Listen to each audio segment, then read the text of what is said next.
Hello, my dear Aries. Ito na yung iyong third week pahabol reading kasi pahabol na lang ito. Medyo na atrasado tayo, Aries. Pasensya ka na. Tayo ng mga oracle muna. Let's see ano mga messages for you. This third week. But this is also a timeless reading, Aries. No? Kahit late mo na itong mapanood o kahit kailan.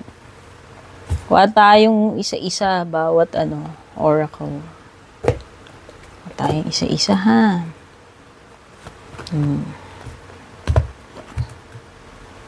Ay, magkamukha pala yun. Wait lang, baka mapag-ano ko mapagsama-sama ko. Oops. Tayo. Pasensya na, medyo magulo yung aking table.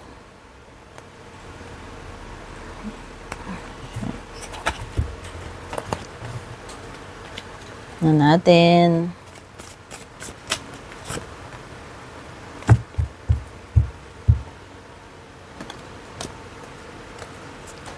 Pasensya nyo na, pag iba-iba, makalat, dami kasing cards.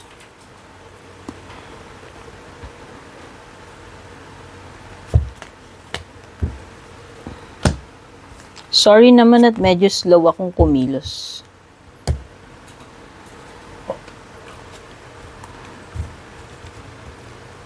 Ayan, tingnan natin. Ano pa? Sa love life mo, dear, kuha tayo.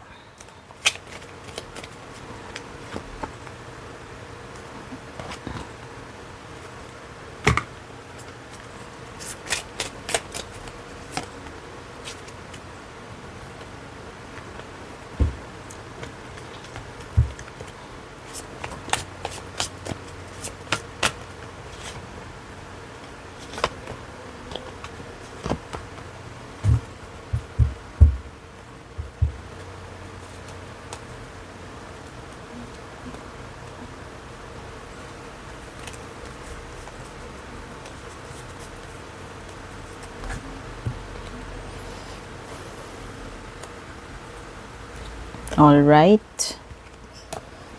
Let's proceed. You have seahorse spirit. Watch and wait.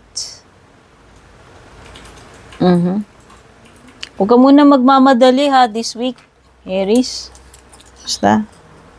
Itong sa mga susunod na araw. Obserbahan mo muna. Magtingin-tingin ka muna daw. At maghintay. Okay? Ito ay pwedeng pag-a-adjust sa'yo or pwedeng this is a clue na merong mas better na paparating sa'yo. Okay? So, better to watch and wait na lang muna. Tingin-tingin, observe. Patience, no? And may mga ile-let go ka this week. For sure. Whether mga tao to, toxic na tao, mga toxic energies or whatever, mga gamit na hindi na pinapakinabangan, nagiging clutter, no? It's time for decluttering, letting go. O maybe. Kasi nga, watch and wait Sabi ko nga pause muna Kasi mukhang may nakalaan sa'yo mas better. So, palagpasin mo. Malalaman mo naman yan, Aries, kung dapat mong palagpasin, i-let go, no? I-surrender. Basta wag mo i-attach yung sarili mo dyan. At lagi namang ganun na meron talagang nakalaan para sa atin. Kaya minsan kailangan natin maghintay. Trust natin yung langit. Meron ka rin ditong broken heart, no? May disappointment, may sadness, heartbreak ang mararanasan mo, whether this is may kinalaman sa love life mo or kahit hindi. Hindi lang naman love life yung mga nakakapagpa-broken heart sa atin, di ba? Pag broken yung wallet natin, broken heart din tayo. Tama ba, Aries? Di ba? Ayan. Meron ditong possible third party or interference, no? May epal, may pampagulo, may asungot. Meron hindi naman dapat kasali. Okay, sabihin natin, pwedeng may third party, third wheel. Basta kung ano man itong magdudulot sa inyo ng sadness or makakapagpa-broken heart sa inyo na ganap. Okay. Ayan, no, merong tao na ile-let down ka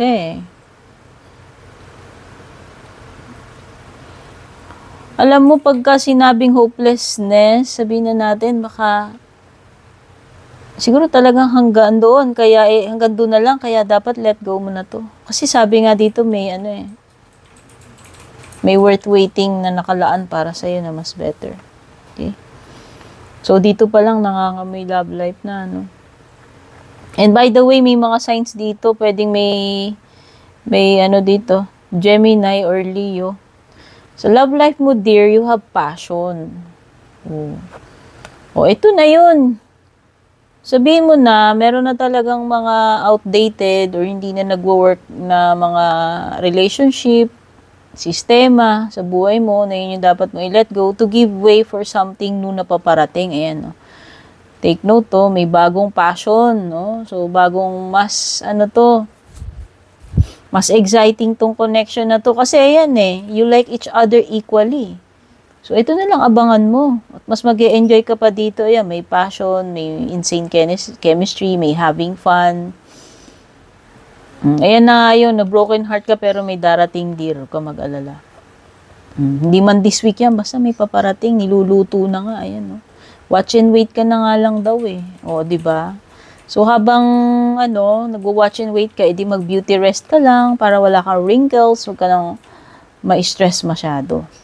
Kasi, ayan, na-stress ka na enough Meron nang nakapagpa-broken heart sa'yo dito sa ibang parte ng sitwasyon mo, sa love life mo, may ganun din. O pwedeng iisa lang din yung tinutukoy, malakas lang yung energies, Kasi meron talagang maliwanag na pagbe-break up dito, kaya let go mo na yan, Pag kumakawala, hindi sa'yo yun. Okay? Kasi kung talagang sa'yo yan, babalik yan Hindi mo na kailangan mag-worry nga I have karmic debts that I need to be paid before I can come back to you. Yun naman pala. Baka talagang nakatakda na maghiwalay kayo. Kasi nga, pwedeng karmic connection to. Kaya lang, may mga mission din siya May mga karmic debts siya na kailangan niyang ayusin. Dito sa lifetime na to siguro. O pareho kayong ganun. Kaya siguro painful. Okay? And once na na-settle nyo na yan, yung mga both, ninyo, karmic debts ninyo sa side niya, sa side mo, yung mga karmic, unfinished businesses na yan, siguro doon lang yung perfect time na magtatagpo kayo nun. And hindi pa rin natin masasabi yun kasi wala naman talagang nakakaalam ng future. Okay? So, you see, there is happiness. There are better things coming, paparating sa'yo. Ayan, the sun card, Yan yung sinasabing watch and wait. Tignan mo, nandito siya. In alignment, Nakahilera talaga rito, So, yan mo na yan. Kung ito ay nagdulot sa'yo ng luha, nagdulot sa'yo ng wrinkles, nagdulot sa'yo ng sama ng loob, it may have broken you, pero pwede mo pa rin naman buuin yung sarili mo, At may darating pang panibagong araw, panibagong mas masayang chapter ng buhay mo, panibagong love life, whatever you call it, kung saan man nakaka-relate sa inyo. All will be well, kung mag-alala, soon, or in the future. Ayan, meron talagang knight in shining armor na paparating sa'yo. Ito na yon, yung matinding passion, dear. Ayan, nawalan ka man ng nagbigay ng wrinkles meron namang magpapainit sa'yo, dear, na darating. Pwedeng fire sign. Pwedeng si Leo na to. Okay, it could be, ito, kung hindi naman ito person, ito ay pag-adventure, panibagong escapade mo, panibagong passion mo na gusto mong gawin. It could be traveling also. So, expect mo na pwedeng may mga mensahero or kung ano yung mga in-expect mo darating sa'yo, ito na yun. It could be sulat, parcel, whatever na paparating. Yan na yun, Ito na yung bagong thrill, passion, excitement. Yan yung bagong magandang chapter na darating sa'yo. Diba? Panalo to, dear. Kitang-kita mo, So, nakikita ko kung hindi mo siya deserve, hindi niya naibigay yung kung ano yung nararapat para sa'yo, Itong tao na to, itong susunod na darating, ito yung magbibigay sa iyo ng full attention. Ito yung person na na-appreciate ka. Ito yung person na sinusuportahan ka, sineselebrate ka. Okay? Ito yun. Whether this is workplace or a special someone, nakikita ko na ito yung circle mo, ito yung tribe mo. This is where you really belong. So, ayan, umaba na tayo. Ano? Ayan, ito na eh. Si Prince Charming mo or si Princess Charming mo or whatever gender. Sabihin natin, para neutral tayo dito. Ito na yan. Ito na yung panibagong offer ng pagmamahal sa'yo, panibagong offer ng solid commitment. No? Or kung meron mang offer na iba sa inyo, baka nga kasi may opportunity rin eh. Okay? Malay mo naman kasi sun card yan. Optimistic, positive. No?